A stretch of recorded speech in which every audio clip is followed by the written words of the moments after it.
আসসালামু আলাইকুম রহমতুল্লাহি ওয়া বারাকাতুহু। বিসমিল্লাহ ওয়াসসালাতু ওয়াসসালামু আলা রাসূলিল্লাহ ওয়া আলা আলিহি ওয়া সাহবিহি আজমাইন, আম্মা বা'দ।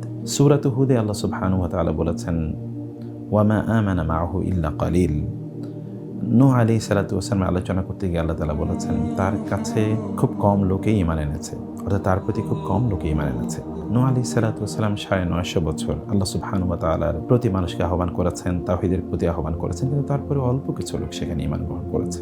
হাদিসে এসছে, কখনো কখনো এমন হয়েছে কোনো নবীর প্রতি একজন লোক ঈমান আনেনি, আবার কোনো কোনো নবী কিয়ামতের দিন উত্থিত হবেন, তার সাথে একজন রয়েছে, তার অনুসারী ২ জন, ৩ জন, ৫ জন, ৭ জন, এরকম খুব কম সংখ্যায় অনুসারীরা থাকবে। সবচেয়ে বেশি অনুসারী থাকবে মুসা আলাইহিস সালাতু ওয়াসসালাম, অতঃপর সবচেয়ে বেশি অনুসারী থাকবে মুহাম্মদ রাসূলুল্লাহ সাল্লাল্লাহু আলাইহি ওয়াসাল্লামের সাথে। আপনি যখন কোনো কাজ শুরু করবেন, হতে পারে সে কাজে আপনি ঠিক এখনই কোনো সফলতা নাও পেতে পারেন, কিন্তু এর অর্থ এটি নয় যে আপনি ব্যর্থ হয়ে যাচ্ছেন। আপনার কাজ আপনি চালিয়ে যাবেন, আপনি সফলতা পাবেনই, আজ পান অথবা কাল পান। তাড়াহুড়া প্রবণতা এটি মানুষের প্রধানতম একটি নেচার, চরিত্র। মানুষ খুবই তাড়াহুড়া প্রবণ। আল্লাহ তাআলা বলেছেন, খুলিকাল ইনসানু মিন আজাল। অন্য জায়গায় আল্লাহ তাআলা বলেছেন, খুলিকাল ইনসানু আজুলা। মানুষ খুব তাড়াহুড়া প্রবণ, মানুষ খুব তাড়াহুড়া করে তাদের কাজের ফলাফল পেতে চায়।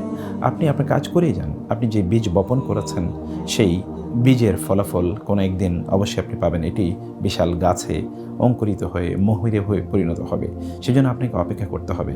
হতে পারে আপনার জীবদ্দশায় সেটার ফলাফল আপনি নাও পেতে পারেন, কিন্তু আপনার মৃত্যুর পর সেটির ফলাফল আপনি পাবেন। আপনি আজকে যে কাজ করছেন, সেটির ফলাফল আপনি নিজে ভোগ নাও করতে পারেন, আপনার সন্তানরা ভোগ করবে, অথবা আপনার পরবর্তী প্রজন্ম তারা ভোগ করবে। তাদের জন্য একটা সেফার, একটা এনভায়রনমেন্ট, একটা সেটিং তৈরি করা, তাদের জন্য খুবই উত্তম অথবা তাদের জন্য যথাযথ একটা জায়গা তৈরি করে দেয়া, একটা পরিবেশ তৈরি করে দেওয়া দায়িত্ব আপনার। সেই জন্য আপনাকে বীজ বপন করতে হবে, আপনাকে কাজ করে যেতেই হবে। আপনি এখনই ফলাফল পাওয়ার জন্য আপনি উদ্গ্রীব থাকবেন না। মানুষ তাৎক্ষণিকভাবে সকল কাজের ফলাফল পায় না। আপনার ফলাফল যত দেরিতে আসবে, তত অনেক বড় ফলাফল আপনি পাবেন, অনেক বড় সফলতা আপনার জন্য অপেক্ষা করছে নিশ্চয়ই। সেই প্রত্যাশা আপনাকে রাখতেই হবে, এবং নেচার বা প্রকৃতির দিকে তাকালে আপনি সেই অবস্থায় দেখতে পাবেন। আপনি দৃঢ় প্রতিজ্ঞ থাকেন এবং কাজটি আপনি কন্টিনিউয়াসলি করেই যান।